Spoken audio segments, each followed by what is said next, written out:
हाजी मुश्ताक जो हैं वो परेशान हैं अपनी बहन चीमो की वजह से, और वो ये फ़ैसला करते हैं कि मैं यहाँ से चला जाता हूँ। लेकिन घर वालों को इस बात की खबर नहीं है। वो घर में उनकी सेज उनकी भतीजियाँ सजा रही हैं, उनका कमरा डेकोरेट कर रही हैं। उनकी बहन आती हैं और कहती हैं क्या कर रहे हो, वो नाराज़ होंगे, लेकिन उनकी भतीजियाँ नहीं मानती।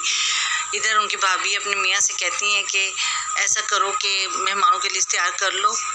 और इधर लड़कियां जब आती हैं बाबीना के पास कि तुम्हें हम ब्यूटी पार्लर लेके जाएंगे, तो वो नहीं जाती, वो परेशान है, रोने लगती है। इतने में हाजी मुश्ताक आ जाते हैं और वो कहते हैं कि ये तुम लोग क्या कर रहे हो, निकलो यहाँ मेरे कमरे से। तो बच्चे कहती हैं हम आपका कमरा सजा रहे हैं। वो कहते हैं तुम्हें किसने कहा था।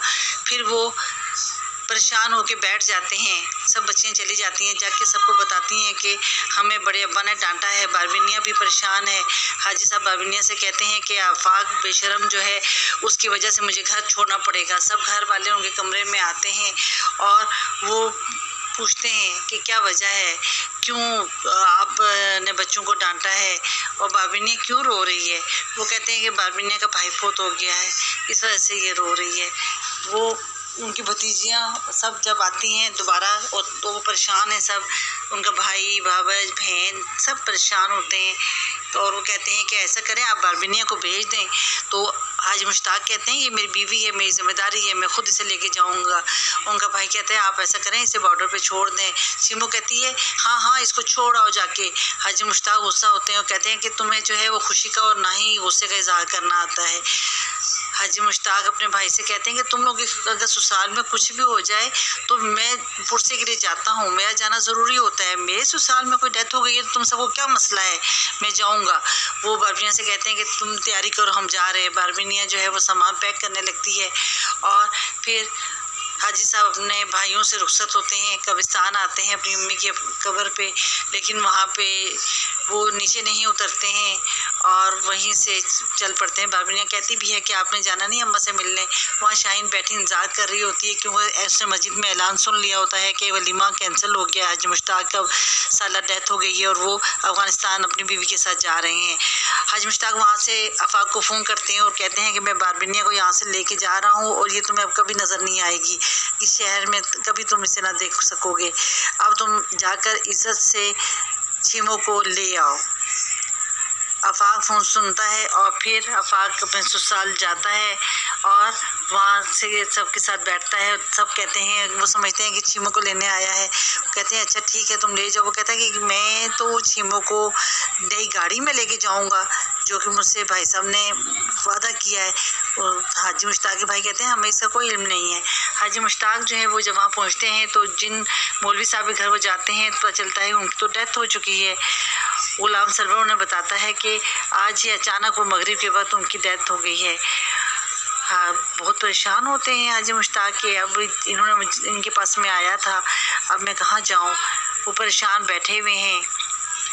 इधर शाहीन और बाकी घर वाले सब बैठे हुए हैं और वो ये कहते हैं कि राब्ता नहीं हो रहा हाजी मुश्ताक से, वो कहाँ तक पहुँचे हैं, कोई उनसे सब कहते हैं कि उनका तो फ़ोन बंद जा रहा है, क्या करें अब।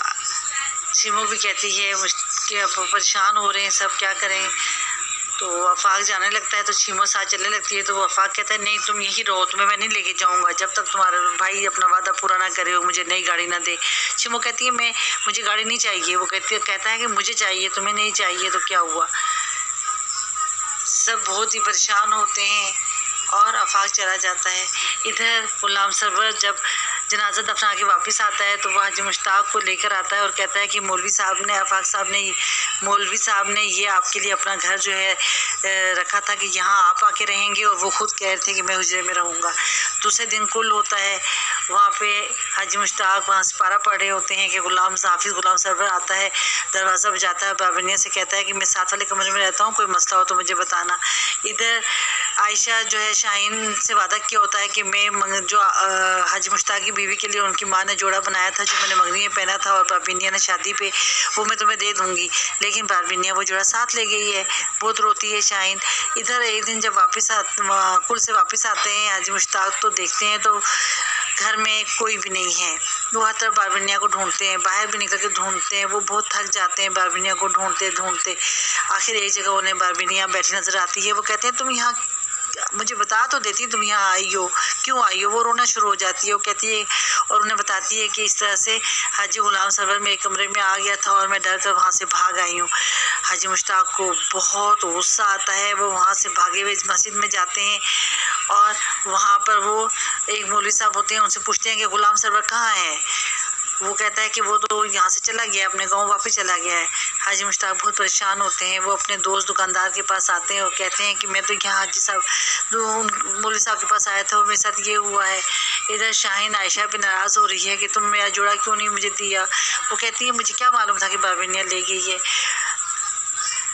इधर हाजी मुश्ताक अपने दोस्त से कर्जा लेके एक होटल में आते हैं और वहाँ पे होटल वाला कहता है कि शादी कार्ड नहीं है तो आप यहाँ नहीं रह सकते, मैं आपको एक और एड्रेस देता हूँ, वहाँ जाए। हाजी मुश्ताक वहाँ जाते हैं।